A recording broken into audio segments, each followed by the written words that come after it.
కాంచీపురంలో ఆ ఏకాంబరేశ్వరుడికి చాలా గొప్ప కళ్యాణం జరుగుతుంది, అభిషేకం జరుగుతుంది. ఆ అభిషేకం జరిగినప్పుడు ఒక నియమం చెప్తారు.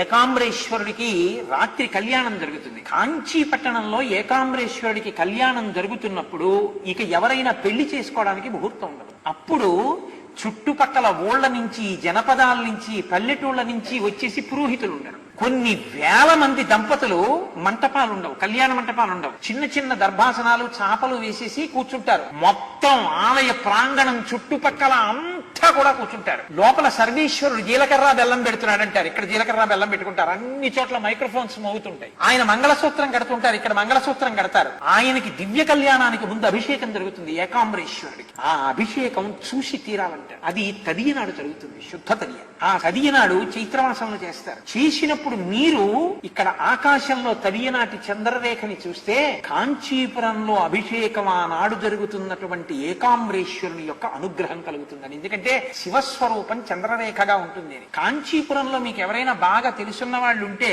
ఆ అభిషేకం జరుగుతున్నప్పుడు ఫోన్ చేస్తారు, అయ్యా బయటికి వెళ్ళి చంద్రరేఖ చూడండి అని ఫోన్ చేస్తారు. నాకు ఈ సంవత్సరం అలా ఫోన్లు వచ్చాయి, అయ్యా అభిషేకం పూర్తవుతోంది, మీరు బయటికి వెళ్ళి చంద్రరేఖను ఒకసారి దర్శనం చేయండి. నిజంగా మీరు ఈ మాట గమనించండి, ఆ రోజు చంద్రుడు చాలా గమ్మత్తుగా ఉంటాడు. కాంచీపురంలో చాలా వైభవం ఉందండి. కాంచీపురంలో శివలింగం అక్కడ ఉంటుంది. ఇక్కడ గోడకి పైన కన్నాలు ఉంటాయి, కొన్ని కన్నాలు. ప్రతిరోజు సూర్యకిరణాలు పడతాయి. పడినటువంటి సూర్యకిరణాలు ఒక గడప వరకే వెళ్లి వెనక్కి వెళ్ళిపోతాయి తప్ప ఎప్పుడు గడప దాటి లోపలికి వెళ్ళాం. ఒక్క రథసప్తమి తిథి నాడు ఒకే ఒక్క లేత కిరణం లోపలికి వెడుతుంది. ఆ లోపలికి వెడుతున్నప్పుడు అర్చకులు ఏం చేస్తారంటే పళ్ళాలు పట్టుకుని కిరణంతో పాటు లోపలికి వెడతారు. అది తిన్నగా లోపలికి వెళ్ళిపోయి ఆ ఒక్క కిరణం రథసప్తమి నాడు ఏకాంబరేశ్వర శివలింగ పాదాల మీద పడుతుంది, పడి వెనక్కి వెళ్ళిపోతుంది ఆ కిరణం. మహనీయమైన ఘట్టం. మీరు చూడాలి, ఎప్పుడైనా రథసప్తమికి కాంచీపురం ఏకాంబరేశ్వర క్షేత్రానికి వెళ్లి చూడండి. ఆ శివుడే చంద్రభగవానుడు, చంద్రుడిగా ఉన్నాను అని ఆయనే చెప్పాడు.